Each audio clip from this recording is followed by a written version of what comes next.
Hi friends, I'm Miss Katie, one of the Youth Services librarians at Skokie Public Library. I am excited to share with you today one of my very favorite books by an author and illustrator that I admire.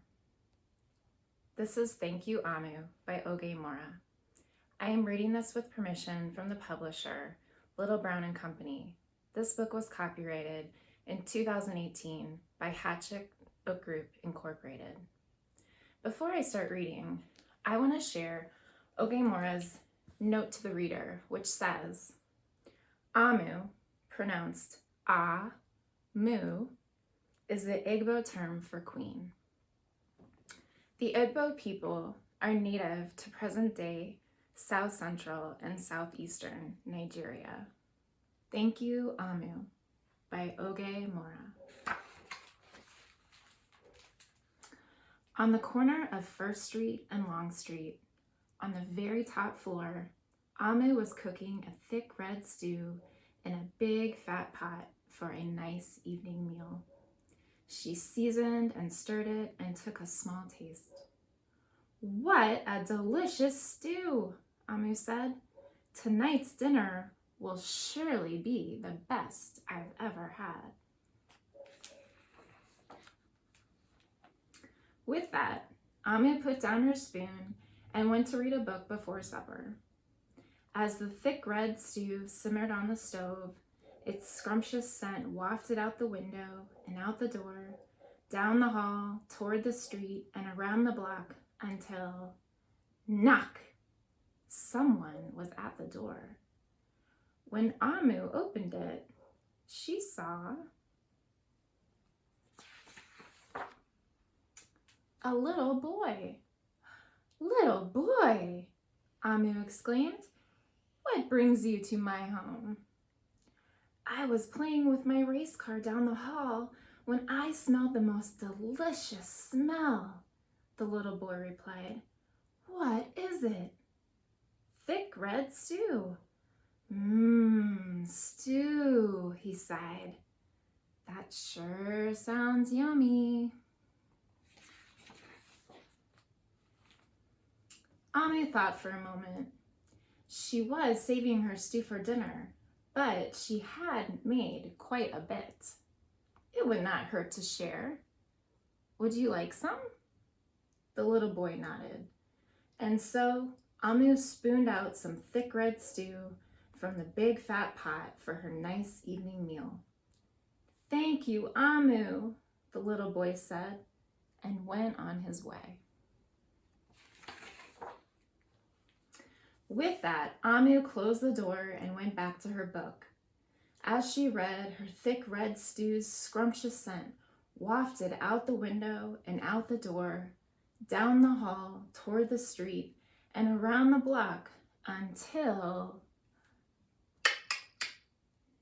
someone was at the door. When Amu opened the door, this time she saw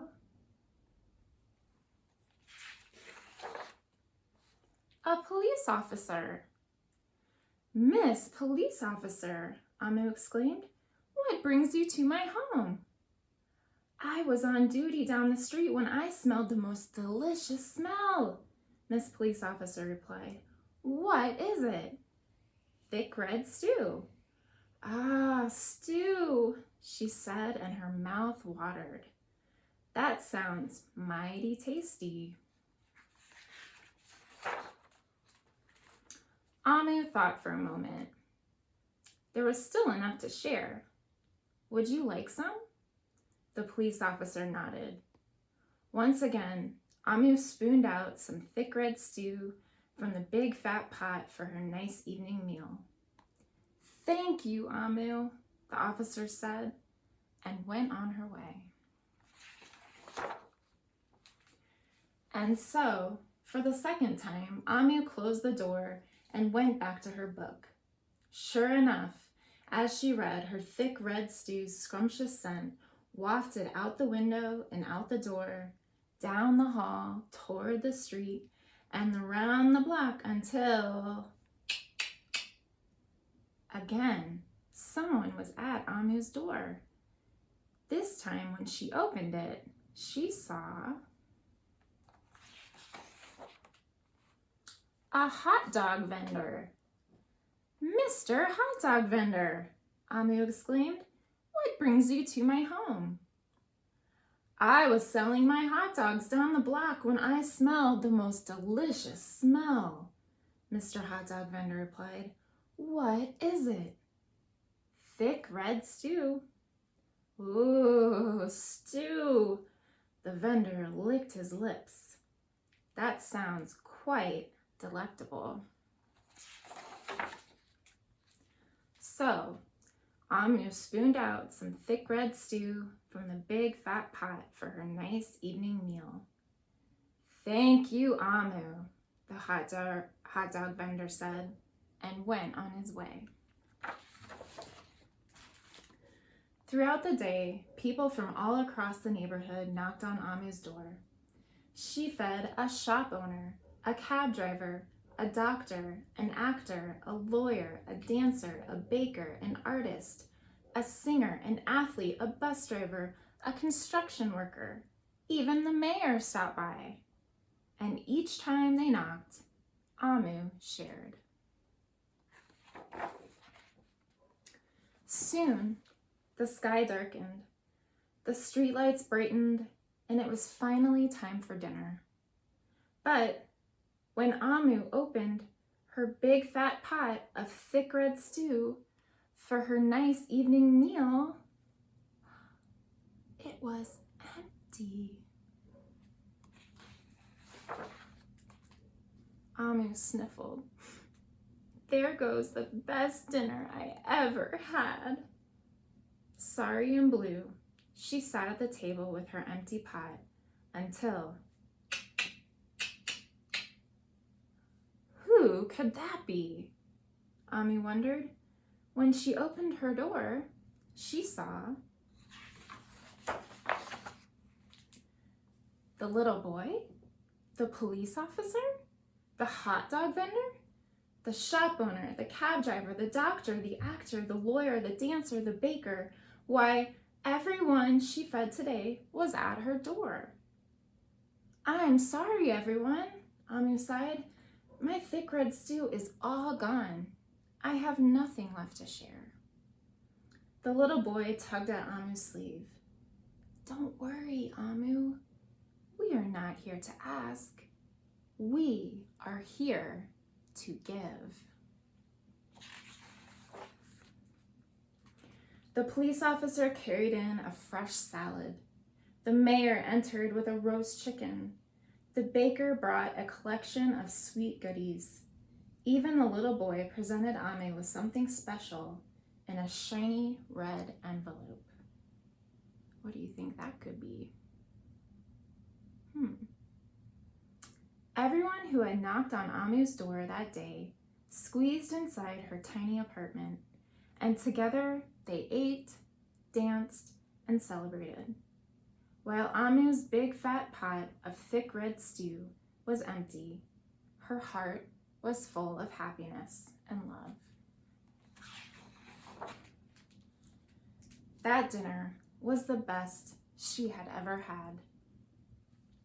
And the note from the boy says, "Thank you, Amu."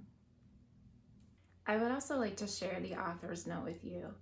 I think it nicely explains Ogamura's inspiration for writing and illustrating this story. In Igbo, the Nigerian language of my parents, Omu means queen.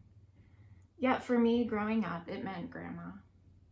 When my grandmother cooked, she danced and swayed her hips to the radio as she stirred what was often a large pot of stew.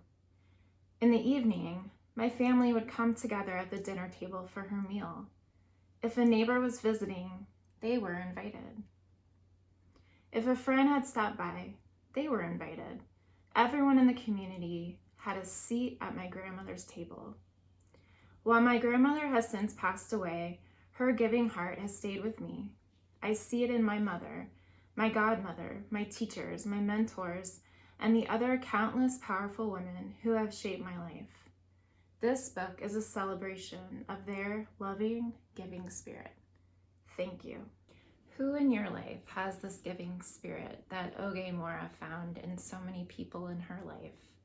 For me, it's my mom, my Nana, my fellow Skokie librarians, and so many others. The greatest ways to express gratitude for others in your life come in many forms, by giving of your time, your talents, with hard work and kind words. The very easiest one, in my opinion, is a thank you note. Just as the little boy did in the story, it is a simple but powerful gesture of thanks. In this month of thanks, but any time of year, of course, let's always remember to say thank you. All you really need is a piece of paper, a pen, an envelope, and a stamp if it's going in the mail. But you can be as creative as you want to be. Here is the thank you card that I made. I was inspired by Oge Mora's collage art in this book. I plan to send this note to my Aunt Bobby to tell her how much me and my family appreciate her and her kindness and miss her. Who or what will inspire you? Thank you for joining me today. I had fun and I hope you did too. See you next time.